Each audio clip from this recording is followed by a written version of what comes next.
آقا حضور سرکار مدینہ صلی اللہ علیہ وسلم فرماتے بینا نائم فی الخطیم، میرے آقا حضور سرکار مدینہ فرماتے گئے میں خطیم کعبہ کے اندر سو رہا تھا، میں خطیم کعبہ کے اندر آرام فرماتا، بس آنے والا آیا، وہ کون تھا؟ رب کے فرشتوں کا سردار جناب جبرائیل امی تھا۔ جناب جبرائیل امی آیا، جناب جبرائیل امی نے آ کے میرے آقا حضور سرکار مدینہ کو جگایا، میرے آقا حضور سرکار مدینہ کو جگایا، میرے آقا حضور بیدار ہوئے۔ جناب جبرائیل امی عرض کرتے گئے ان اللہ یقریک السلام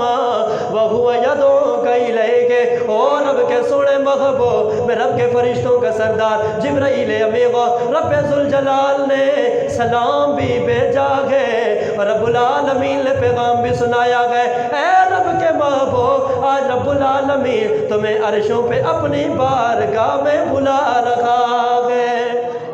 ہائے ہائے ہائے ہائے، سلام بھی عرض کیا اور رب کا پیغام بھی سنایا کہ اے رب کے محبوب رب العالمین آج تمہیں عرشوں پہ بلا رہا ہے۔ میرے آقا حضور سرکار مدینہ اٹھے، پھر جناب جبرائیل امی نے میرے آقا حضور سرکار مدینہ کا سینہ چاک کیا، جسے شق صدر کہتے، آقا حضور کا سینہ چاک کیا، آقا حضور کے سینے سے دل نکالا اور تشت کے اندر رکھ دیا، سینے سے دل نکالا اور تشت کے اندر رکھ دیا۔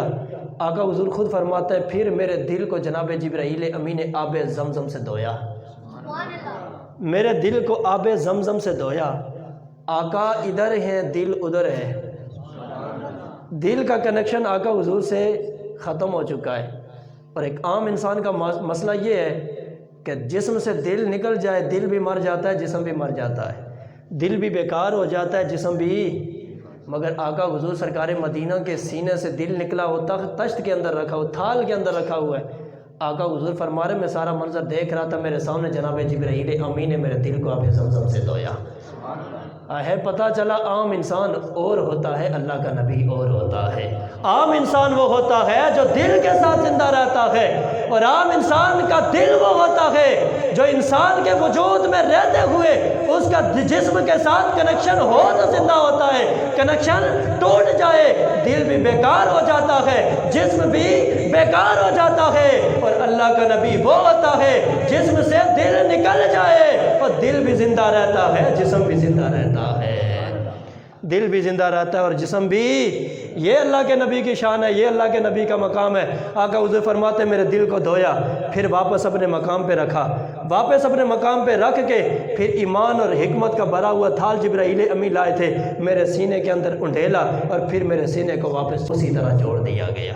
میرے آقا حضور سرکار مدینہ صلی اللہ علیہ وسلم کا شق صدر ہوا، پھر میرے آقا حضور کی بارگاہ میں جبرائیل امی نے جنتی جوڑا پیش کیا، میرے آقا حضور نے زیب تن فرما، پھر جنتی امامہ پیش کیا، میرے آقا حضور نے اپنے سر پہ وہ امامہ پہنا، جناب جبرائیل امی نے پھر میرے آقا حضور کی بارگاہ میں براق پیش فرمایا اور عرض کی یا رسول اللہ، رب ذوالجلال نے آج یہ جنت سے تمہارے لیے سواری بھیجی ہے، بولو ذرا سبحان اللہ۔ میرے آقا حضور اس براق پہ سوار ہو گئے، اب براق نے چلنا شروع کر دیا۔ اب کہاں سے؟ مکہ المکرمہ سے، مسجد حرام سے چلا مسجد اقصیٰ کی جانب، لیکن اس براق کا کمال یہ تھا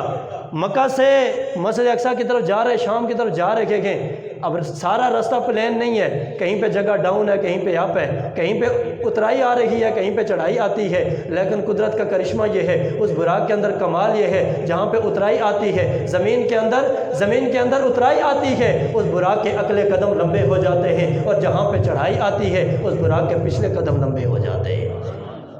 کبھی اگلے قدم لمبے کبھی پچھلے قدم لمبے ہو جاتے ہیں، تاکہ جو سوار ہے سوار کو کسی قسم کی کوئی پریشانی نہ ہو، کوئی تکلیف نہ ہو، اس انداز سے وہ براق جا رہا ہے۔ میرے آقا حضور براق پہ سوار ہیں، دائیں بھی فرشتے ہیں، بائیں بھی فرشتے ہیں، آگے بھی فرشتے ہیں، پیچھے بھی فرشتے ہیں، میرے آقا سوار ہیں براق پہ، چلنا شروع کیا۔ میرے آقا حضور سرکار مدینہ صلی اللہ علیہ وسلم فرماتے گئے میں براق پہ سوار ہوا، براق نے چلنا شروع کیا، اس براق کی رفتار کا یہ عالم تھا، فرمایا جہاں پہ نگاہ پہنچتی گئے وہاں اس کا ایک قدم ہوتا تھا،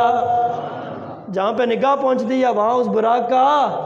براق کہتے ہیں، براق جمع ہے برق کی، اور برق کہتے ہیں بجلی کو، یہ بجلی کی طرح چل رہا تھا براق، بجلی کی طرح یہ براق چلتا ہوا جا رہا تھا، سپیڈ کے ساتھ جا رہا تھا۔ میرے آقا حضور سرکار مدینہ صلی اللہ علیہ وسلم فرماتے میں براق پہ سوار ہوا، براق نے چلنا شروع کیا، چلتے چلتے کئی مقام پہ آقا حضور رکے، جناب موسیٰ کی قبر کے پاس رکے، مدینہ طیبہ آیا، وہاں پہ میرے آقا حضور رکے، کئی مقامات پہ میرے آقا حضور رکے، کئی مقامات پہ میرے آقا حضور نے نماز بھی ادا فرمائے۔ میرے آقا حضور فرماتے پھر وہ براق چلتے چلتے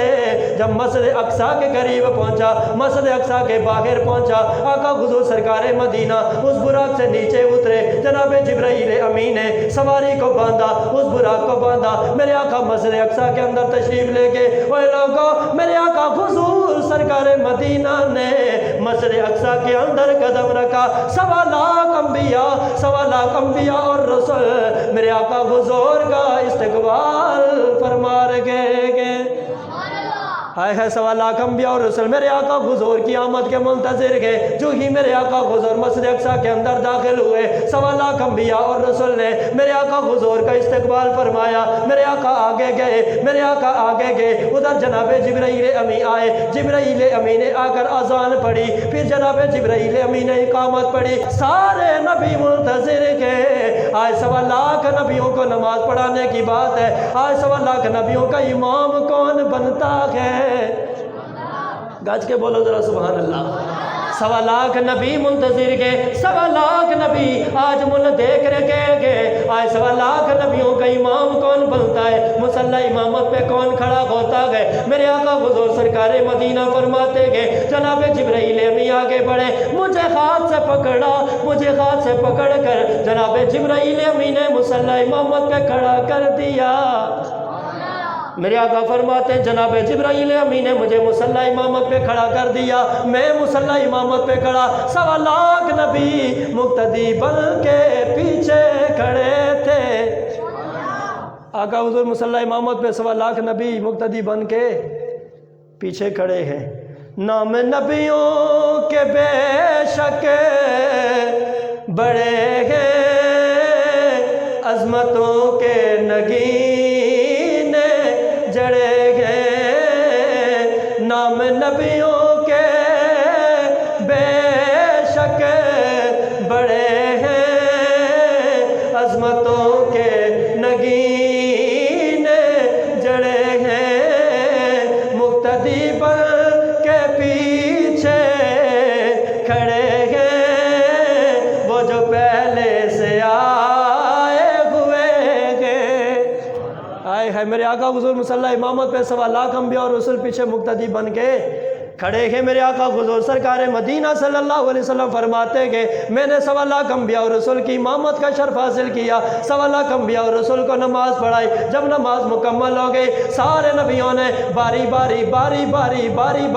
اپنے اپنے خطبے بیان فرمائے۔ جناب آدم کھڑے ہوئے، اپنا خطبہ بیان فرمایا، اپنی شانیں بیان فرمائی، اپنے کمالات بیان فرمائے، اپنے معجزات بیان فرمائے۔ جناب موسیٰ نے بھی اپنا خطبہ دیا، جناب عیسیٰ نے بھی خطبہ دیا، جناب ابراہیم خلیل اللہ نے بھی خطبہ دیا، جناب عیسیٰ روح اللہ نے بھی خطبہ دیا۔ باقی سارے نبیوں نے باری باری اپنے اپنے خطبے پیش کیے۔ جب سارے نبیوں کے خطبے مکمل ہو گئے، میرے آقا حضور سرکار مدینہ کا خطبہ شروع ہوا۔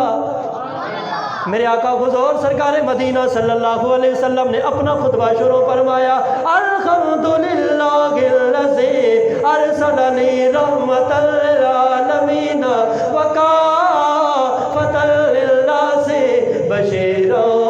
ونذیرا۔ آئے ہے، پہلے سارے نبیوں نے باری باری اپنے خطبے دیے۔ جب سب کے خطبے مکمل ہوئے، میرے آقا حضور کا خطبہ شروع ہوا۔ میرے آقا حضور نے خطبہ دیا، تمام تعریفیں اس رب کے لیے ہیں جس نے مجھے سراپا رحمت بنا کر بھیجا ہے، جس نے مجھے سراپا وہ نبیوں میں رحمت لقب پانے والے، وہ نبیوں میں رحمت لقب پانے والے، وہ نبیوں میں رحمت، پیار سے آواز آ جائے، وہ نبیوں میں رحمت لقب پانے والے، وہ نبیوں میں رحمت لے مراد غریبوں کی بہلانے والے،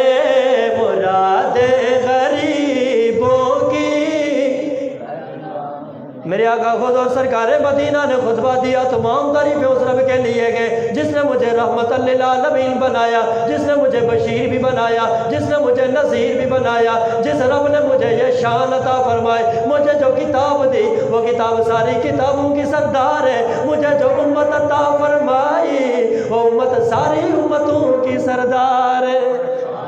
آئے ہائے، میرے آقا حضور نے بڑا لمبا خطبہ دیا اور بڑا فصیح و بلیغ خطبہ دیا۔ جب میرے آقا حضور سرکار مدینہ کا خطبہ مکمل ہو گیا نا، جناب ابراہیم خلیل اللہ کھڑے ہو گئے۔